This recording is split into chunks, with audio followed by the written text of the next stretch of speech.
a round of applause.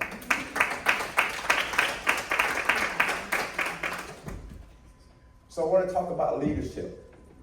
Leadership isn't simply changing people. Leadership is allowing the people you serve to change you while you help them become everything they are capable of becoming. And that is so true. And one of the things that I've come to find out about leadership, and I've been a leadership speaker for over 30 years, traveling the world doing leadership seminars for the federal government, for Fortune 500 companies, for college executives, for nonprofit, for-profit, faith-based organizations, mental health organizations, and beyond. And one of the things that I have found out is that when you operate in leadership, it's not about you changing others, but it's about allowing for others to bring out the best that you have in you so that you can better serve the purpose by which you are called to serve. Leadership is not something that everyone is going to do. But leadership is something that when we do it to bring out the best in others while they're bringing out the best in us. So my first point is that you are the difference. One of the times I was going to go speak for the federal government, I had to do an interview with a peer of 5 people. And this committee laid out for me the requirement and the certification that they felt like was needed for a speaker. And after laying everything out for me, they asked me, they said, Mr. Sharp, do you believe you have what it takes?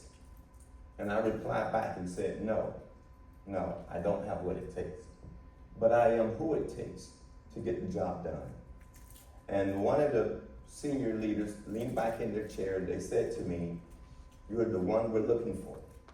And I came here today to say to you, you don't have to have what it takes when you are who it takes to be able to serve and make a difference and to be able to bring out the best in you so that you can bring out the best in your organization and the people you serve and those who work alongside of you.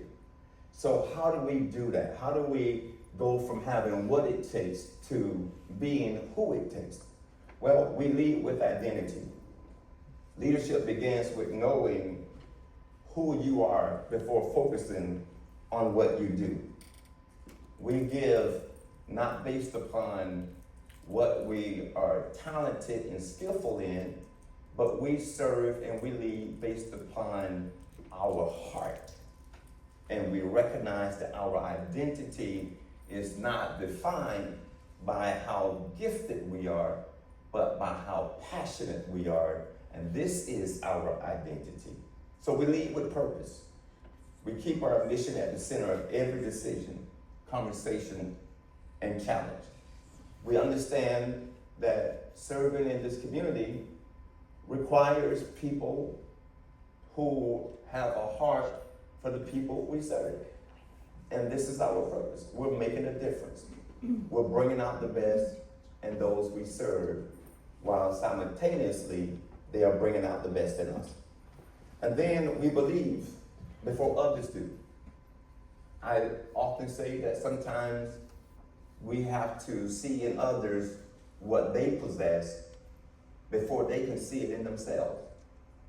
We oftentimes call out what we see in others so that they can get a vision of what they possess. When I'm helping my sons to grow and overcome a challenge, I have to be able to see in them that they are capable of doing it, capable of overcoming this challenge. And then I tell them that they are capable of overcoming it.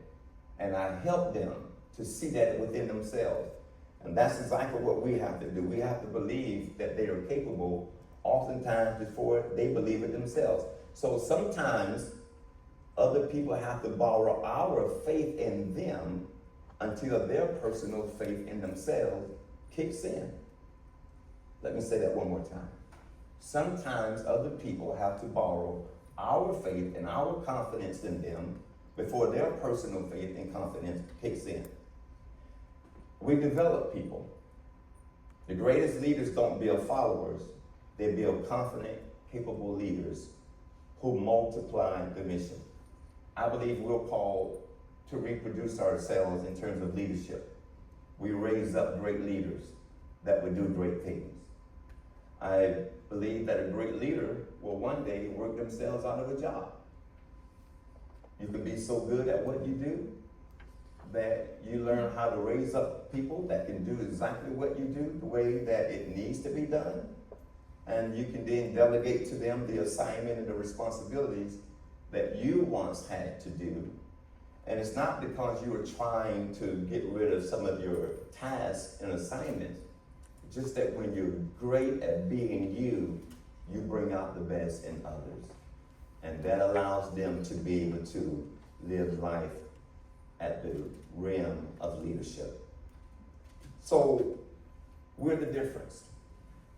It's not that we make the difference. We are the difference. There's a difference between making the difference and then being the difference. When I walk into a room to do what I do, I don't go in trying to have what it takes. I see myself as being a person who is the one it takes to get the job done. And I want you to have that same mindset.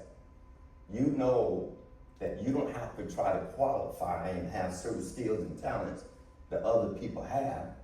You're uniquely designed and uniquely chosen to do what you do. You have the heart, you have the mindset, and you are ready to launch in with all that you have because you are the difference. Can you say this with me? I don't make the difference. I am the difference.